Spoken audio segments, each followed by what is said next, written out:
Hello, people. Today we're going to learn how to reference objects inside of your scene, like rigs. The reason why you would do that is so that you don't accidentally break the rig, that you always have a backup of that rig object. It also allows you to reference as many objects with within reason as you want inside of that scene. So let's go ahead and get started with that. So right now I have a Maya scene open. I'm going to go ahead and go to File, go to you can either go to create reference or reference editor.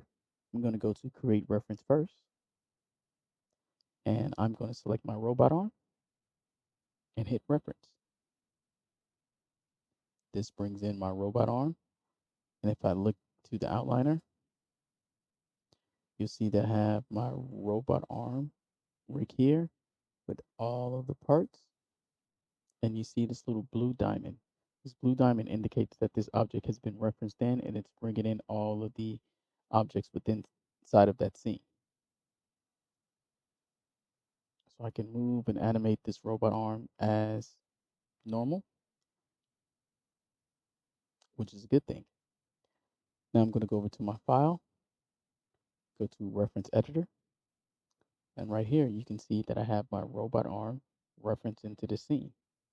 Now I can add more objects or I can remove references. This will completely remove the robot arm or the object that I have selected from my scene. So also from the reference editor, I can go ahead and add an object to the scene. So we're going to do that. So I'm going to hit create reference. I'm going to go to my ultimate ball, hit reference in, and bam. Now I'm going to go ahead and also add in my robot arm.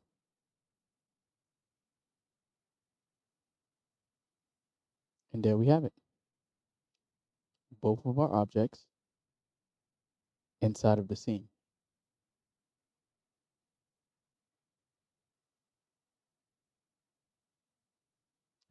So this is how you reference objects into your scene for Maya.